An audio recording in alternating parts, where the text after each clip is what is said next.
Harry, Voldemort returned. You need to be prepared. You will have to fight. You will have to hone your skills and save the magic world. Also, I like dick. Whoa. Professor.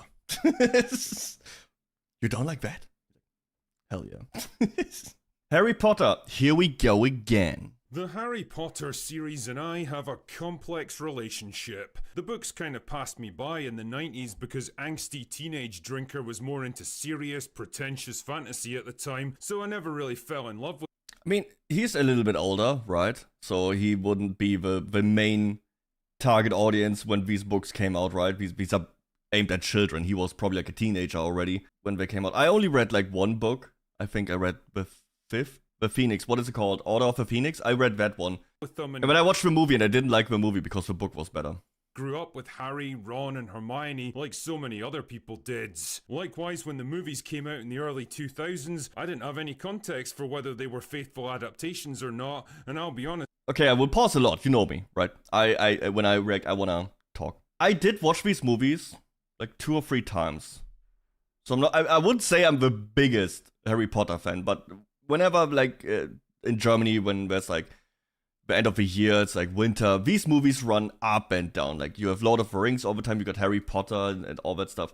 So I watched them a couple times. And it's fine movies. Like, it's not, like, my go-to movie series where I'm like, oh my god, I'm gonna rewatch this, like, Lord of the Rings or the old Star Wars movies, which I really liked, or Jurassic Park, the old ones, are also pretty cool. Ghostbusters, the first one, I watch that quite often.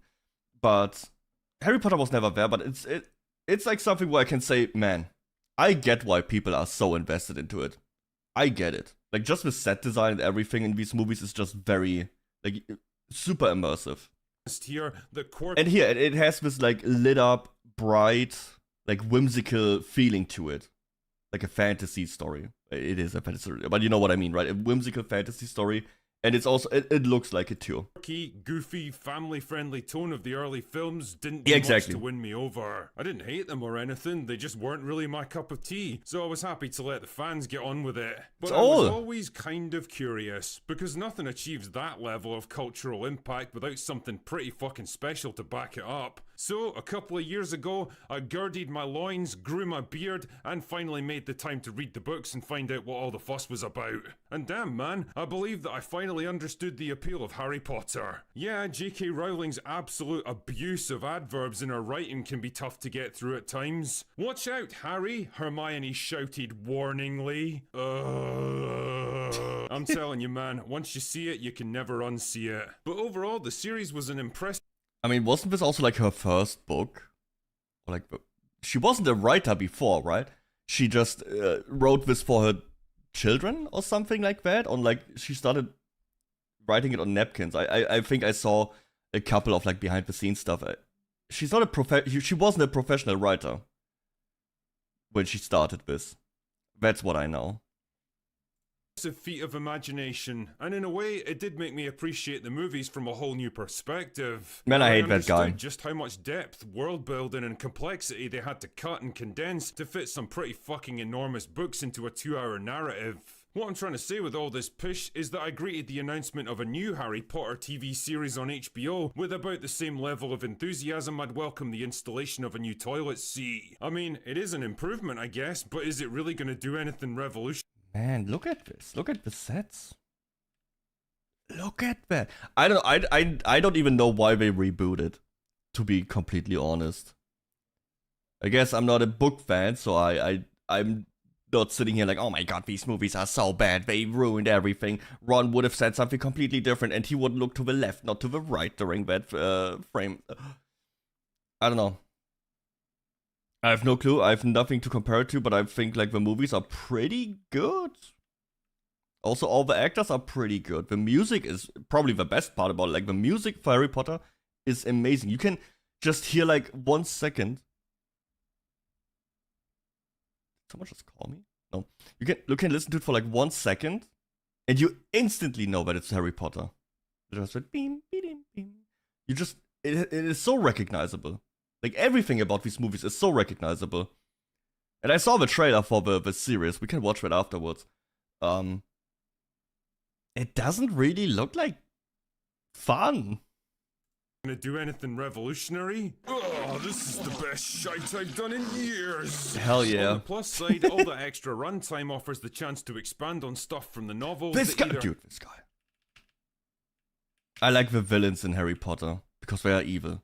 This dude, like, abuses Dobby, kicks him around when he was about to whip out his wand and hit Harry with an Avada Kedavra in like the second movie. It is insane. Like, the evil dudes in this movie are fucking evil, and I like that. I like evil villains. And this movie is really good at that. It's just like, I don't know. It is simple. You just have evil villains. Lord of the Rings has it. Star Wars has it. Like the old ones. Everybody, it just works. Sure, there can be a Thanos from time to time where it's like, you don't really know, and he's somewhat justified in his things, but it's still bad. Yeah, sure, there can be room for that, but I like the unapologetically evil villains. It's my favorite. The novels that either had to be cut or massively Umbridge. Oh my for the god, I hate her. Making, which is nice, I guess. Shit, man, it might even do my boy Ron justice this time around. Seriously, the Ron from the books is such a wildly different character from the film version, it's not even funny. He's snarky, he's quick-witted and assertive, he's angsty about his poor background, but he takes no shit from people about it. He argues regularly with Hermione, and he actually wins a lot of the time. On the other hand, I can't say I was exactly desperate to watch the same story get rehashed again, even if it came with a few extra bells and whistles attached. And well, there's the other issue to consider. The first Harry Potter movie came out a quarter of a century ago, and Hollywood is a very different place from what it was in 2001. But hey, it's happening no matter what some arsehole on YouTube says. And yesterday, the first trailer dropped for season 1, so what the fuck do I actually think about it? Well, this one left me feeling confused. Right off the bat, the tone of the trailer is bizarre. It's a TV show, right? It's not a movie. It's a TV show, and it probably, like, every season covers one book or something. Bizarrely dark, serious and heavy. It does look very dark. And washed out lighting, and overlaid with that booming, ominous Hans Zimmer Can we bring score bullying that back? feels more like a grandiose, painfully serious Zack Snyder superhero flick than a whimsical kid's adventure. Don't get me wrong, the intention's obviously to contrast the bleak concrete jungle of the Muggle world with the vibrant magic and colors of Hogwarts. But I don't know, holy it doesn't shit, really look we're much not more launching into vibrant. some deadly serious epic fantasy here. The John Williams score from the movies was absolutely pitch perfect for Harry Potter. Dude, I don't know if you compare that, like how much more, I don't know, saturated, is that the correct word? It just looks much more lively, or like inviting. It looks more cold. I don't know. The original movies just look for Harry Potter, better. Combining intrigue and mystery with an undertone of adventure and danger, and just a hint of playfulness to remind you that yes, you're allowed to have fun with this one. The characters, on the other hand, are a bit of a mixed Dude, bag. Malfoy looks so bad. Like, this is the Malfoy with like the slick back hair, that smug on his face. I think he is one of the greatest casts in the Harry Potter movies. He looks so smug about it, and he got that again.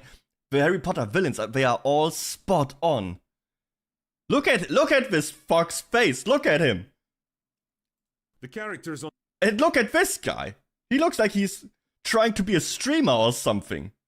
He looks like he's going around giving homeless people like Oreos with toothpaste in it to make content. That's what this guy looks like. And to me, not like his how he actually looks, right? That's not what I mean. It's the hair.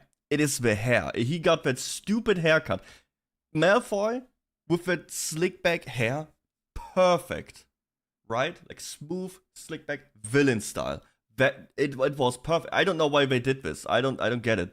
On the other hand, are a bit of a mixed bag. The kids all look fine, I guess. The lead actor for Harry doesn't quite have the same spark and charisma that Daniel Radcliffe had, but I'm sure he'll do okay. I mean, it's a child actor. They are always it's a child. What do you expect, right?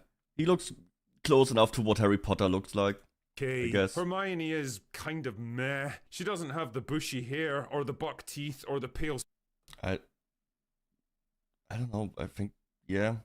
Skin like that Hermione was known for, but you know, apart from that, she's dead on, I guess. Aunt Petunia has been changed from a pretentious I like these guys. upper middle class snob to what looks like a council estate chav for some reason. And yeah, I know that's gonna have Americans scratching their heads in confusion, but what can I say? If you know, you know. It does seem kind of strange though, because the Dursleys represented a very specific kind of conservative middle class British family that's obsessed with appearance and reputation, which puts them exactly at odds with Harry and everything that he represents. If you've ever... And again, they were... Dude, maybe I'm just always liking the villains more, but I think a hero can only be as good as the villains he's facing against. And Harry Potter just has very fucking good villains or antagonists. Even with his human family, they are all assholes and you hate them. And you want Harry to succeed and be like getting out of it. Like, yeah, Harry, go back to Hogwarts. It just works so good. Seen the sitcom Keeping Up Appearances, you'll recognize absolutely everything about them right there. Actually, it almost makes me wonder if old J.K. Rowling was a fan of the show too. Probably. The reality, though, is that the casting. Wait. That is Hagrid, right? That is Frost. What's his name? Nick Frost, right? That's him, right? From the Cornetto trilogy, like Hot Fuzz and stuff. Yeah, it is him. Yeah. I love this guy. He's funny. And here, he's in Harry Potter. Dude, these movies are so good. Shaun of the Dead, Hot Fuzz, World's End. He is the GOAT. Is probably going to be compared unfavorably. But I'm gonna say I like the old Hagrid more. I really like Nick Frost. He's really cool.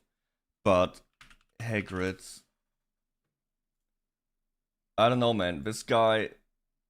He looks like a giant, like a big man. You got that big puffy face and everything. Nick, not quite there. I think I don't know. I like the old Hagrid more.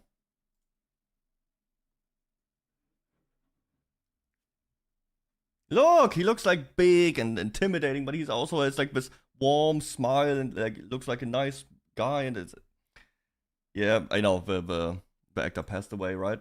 I think a lot of original actor passed away. I know Hagrid, Alan Rickman, Snape passed away. What is her name? Professor McGonagall, I think also passed away already. Really sad. To the film franchise. Say what you want about the movies, but the actors they managed to assemble for them were absolutely phenomenal. Yep. I mean, where else are you going to see Alan Rickman, Maggie Smith, Ralph Fiennes, Gary Oldman, Jason Isaacs, I think they hold up pretty good. Michael Gambon and John Hurt in the same fucking movie. Somehow, I don't think Nick Frost and John... I think these movies hold up really well because they are mostly made with like with a lot, not mostly, but a lot of practical effects. Like the sets are real; they are not CGI like a certain other movie we watched last Sunday, right? It doesn't look dated as much. Sure, it can look a little bit like theater, but I think that has a charm to it. A lot of practical effects, great actor, fantastic music. They hold up. It's gonna be all gonna be CGI. Hopefully not. I hate that. I'd rather take like a more cheap looking set over CGI. I don't know, man. I like the practical stuff, and maybe because I'm a big horror fan, right? And practical horror effects are always better than CGI effects. And I think it ages better. Like also movies like the very old movies like The Thing and stuff, because it's all practical. Sure, you can tell it's a practical effect, but it has like a layer of it has charm to it. It looks it is. You can not just look at the scene as like a horror scene, but also as like someone made that. Someone created this effect, and it looks so cool. And there's like moving tentacles and stuff. It's like animatronics and stuff, and fake blood, and it's like there's art behind it. There's effort behind it. And you can value that on top of a pretty cool movie. Like The Thing is amazing.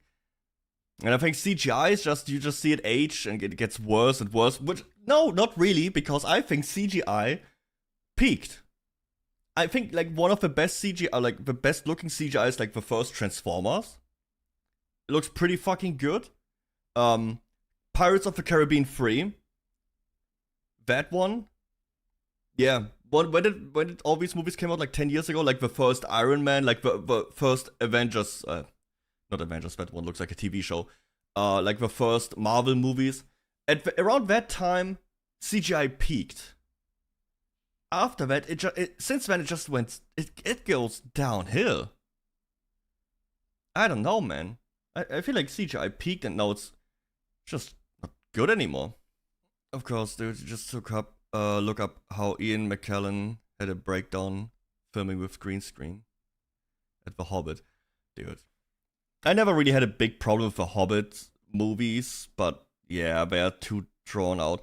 I like the idea of a Hobbit movie, but I don't know. They're not that memorable. I think the only memorable scenes in the entire trilogy, to me, are when they are at the start in the house. Like all the chaos of the dwarves and when they sing, and that's pretty cool. And when you have like Bilbo, like, I'm going on an adventure. That's cool. Later on when he's like the king Thorim or whatever his name was, it's like, I never been so wrong about someone. It's like this big moment. That's cool. That's all I remember. That is all I remember, to be honest, about these movies. With Lord of the Rings, I can tell you much more. 10 years ago, I graduated from uni. Damn, you're old. Man, unlucky, man.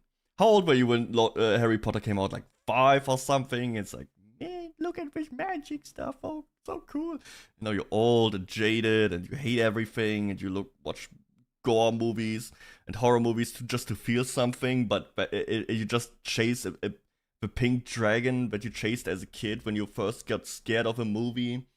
Or maybe that's just me. That's yourself, maybe. On Lithgow are quite on the same level. Anyway, enough about that bullshit. Let's talk about the real elephant in the room. Draco Malfoy's hair. True! So true. Seriously, what's with the fucking Gen Z bird's nest resting on his head? He looks about as intimidating as Patton Oswalt. Oh yeah, and Snape's in the trailer as well. And I'll be honest, I think the casting department did a great job with this one. Apart from the hooked nose, the greasy straight hair, the thin physique and the pale sallow skin, he's the spitting image of Snape from the books.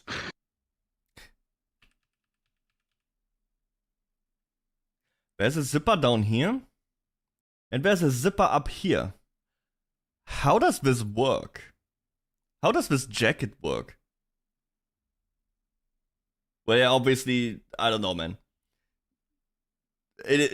Even I know that Snape is described as like a pale, sickly looking, sallow, whatever the fuck that means, like yellowish man with like greasy long hair.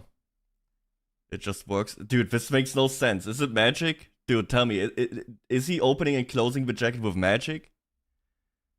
Has he never had a double zip? No, that is the most infuriating thing. What the fuck? How does this even work? I don't know, man.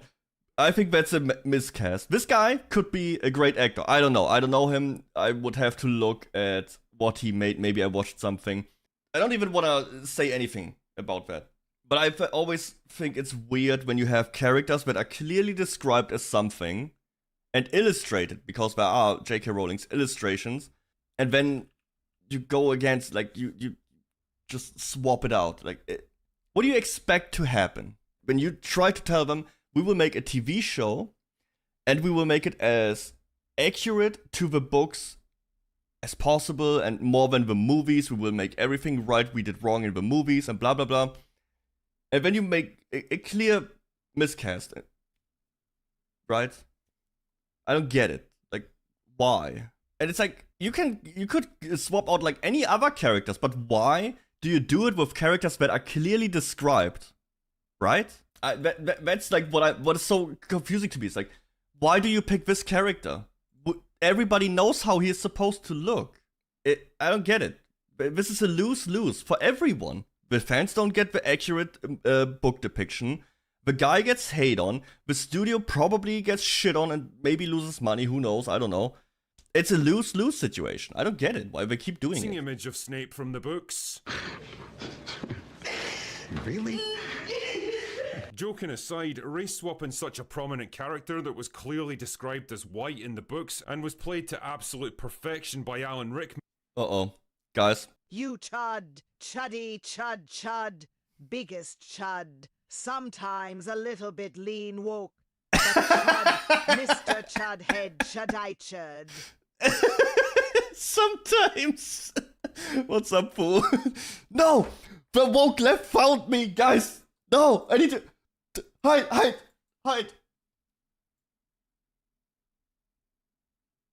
Is he still there?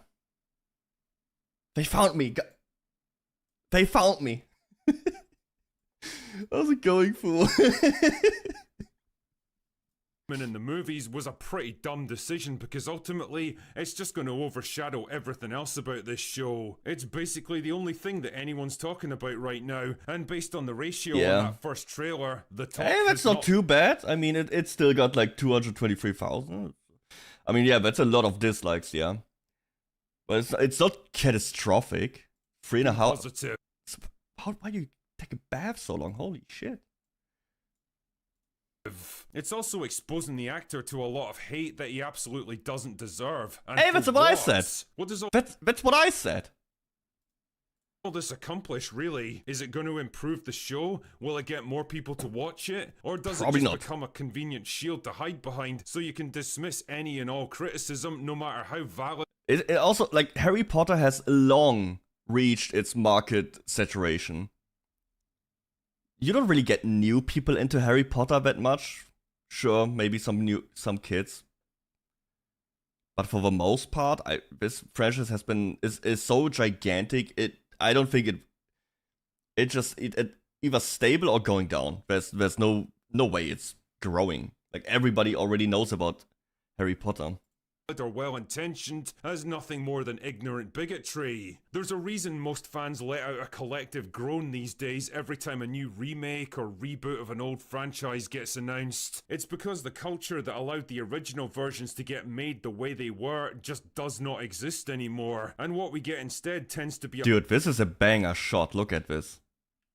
Dude, look at this. With all the Dementors or whatever. I don't know how in Germany they call Dementoren. I don't know what the English Dementors. Like around Hogwarts. Banger shot.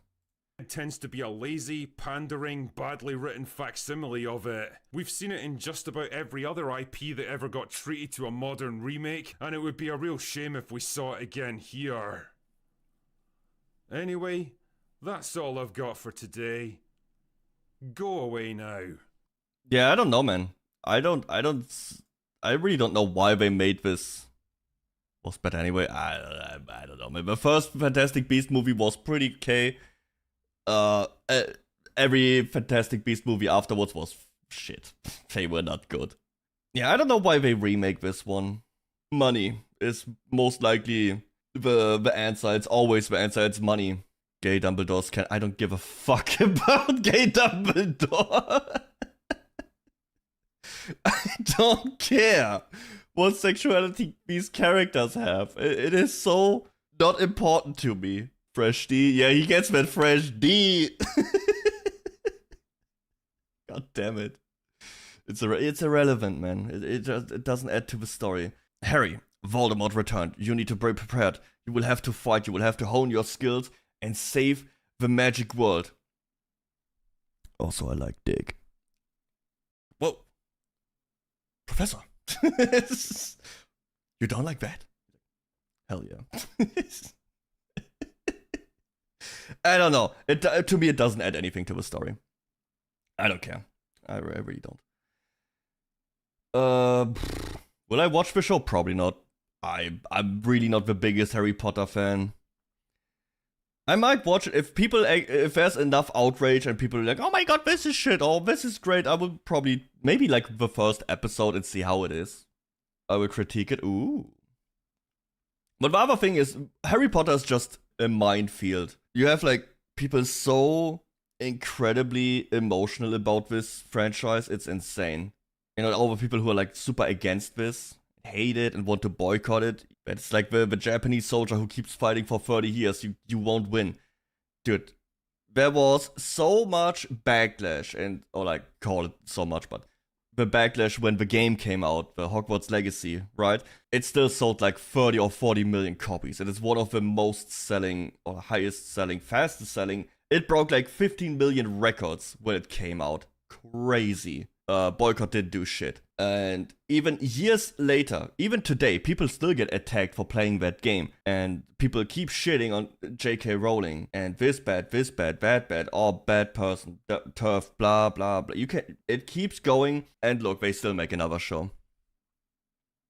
They do. I'm getting sidetracked. Alright, enough for this reaction. Thanks everybody for hanging out. Don't forget to subscribe. Don't forget to like. What do you think about Harry Potter? Will you watch the show? Will you not? Let me know. See you on the next one. Bye.